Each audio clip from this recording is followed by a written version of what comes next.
Biden is definitely better than Trump. Trump is pushing on fascism, facilitating the rise of white supremacy, giving nod to those elements in society that wants to eliminate not only Muslims, but all minorities altogether. So the fact that we have a choice between two is an important point of distinction, but let's not be mistaken to think that because we have a distinction, this all of a sudden is gonna eliminate and Islamophobia will not be a problem.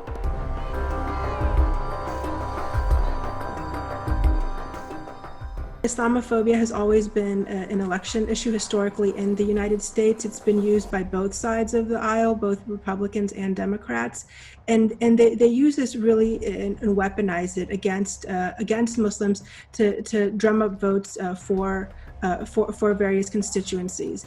And I see this, that the rise of Islamophobia tends to coincide with election cycles as well. So it's very strategic in the way that it's used. And as research shows, spikes during election cycle, both in the United States, in Canada, in many parts of Europe, we see that Islamophobia is utilized as a wedge issue.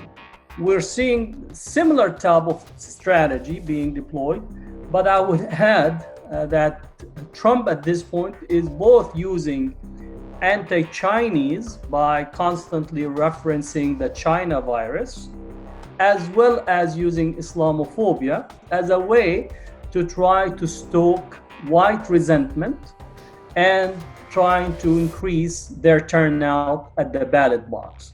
So in this sense, Islamophobia is part and parcel of the 2020 election.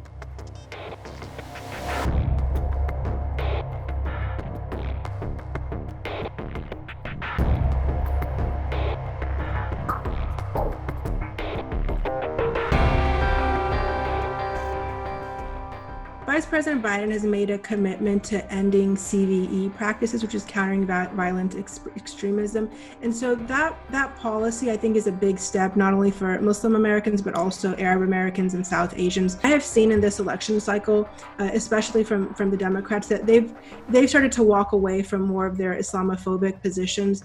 There's been meetings with the Biden campaigns with Muslims at various events. I see that the Biden campaign is going like steps in the right direction, but to the extent that I can say that it's going to eliminate or eradicate Islamophobia completely in a new administration, I think that will be something that time will tell. I don't think that we could assume that Biden is going to end Islamophobia. Biden is engaging in an electoral strategy. So he's giving a nod to the Muslim communities in Michigan, also in Pennsylvania, Ohio, possibly also Florida, and increasingly Texas is in play.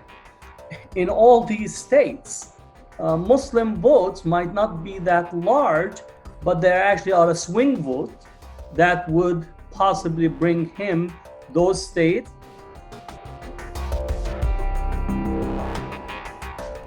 With respect to whether or not like Muslim votes are being requested and not just their voices, I also see this desire to move away from the status quo of having Muslims as tokens. And I've seen that in the way that the administration has really created various coalition groups within the campaign. So you're starting to see not only Pakistanis for Biden, there's also Iranian Americans for Biden, there's also Arab Americans for Biden, there's Muslims for Biden, there's all these subgroups as well. That level of engagement is new. And so what I see happening from that type of engagement is those individuals and groups that have been formulated as a part of the campaign will also move in to be part of the transition team, as well as advising on policy issues. I do think that Muslims' mobilization at this point might push Biden's administration in a different direction. We had a 17-page document that really set forward a vision of what we want as Muslim Americans in this country. So we didn't get the big wins that we wanted with respect to Israel and Kashmir, but we did see movement, and I think having movement going forward is better than really being at a standstill, which is where we have been with the Trump administration.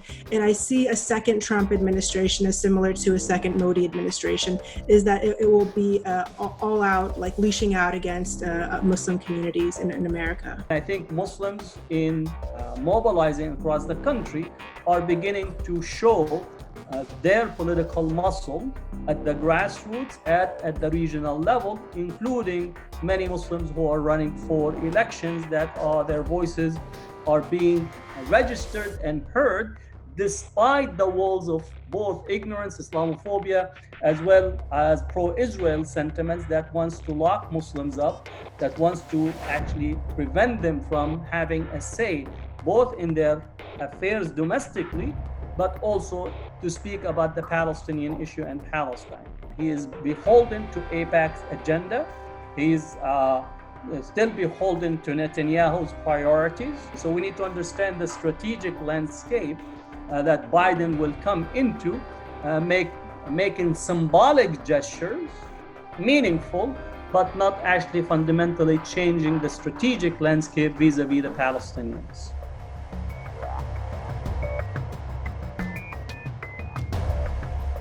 I think Democrats or Republicans are still, both parties in the United States are beholden to the military-industrial complex. They are committed to an interventionist policy. The concerns about, Biden having a war hawk foreign policy team is of concern. So I think there's a little bit more work to do there in terms of that. A Biden administration will be far more sophisticated in its language, but make no mistake about it, it will still be a unilateral state that is acting as a superpower in the world and using its powerful military in order to exert and continue to push its unilateral engagement around the world, including massive interventions in the Muslim world. The Biden campaign is really attempting to really distance itself from Islamophobic rhetoric of President Trump, especially as it relates to the Middle East. I don't see a Biden administration pulling back from U.S.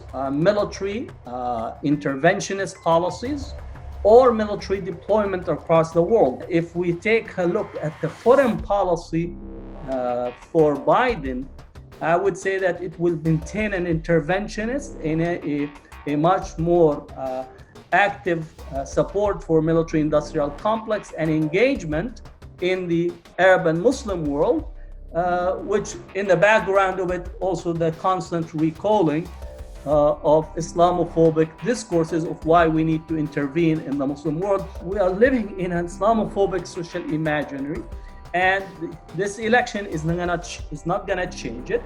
The only way for us is for changing Islamophobia is a sustained effort. One election is not gonna do it.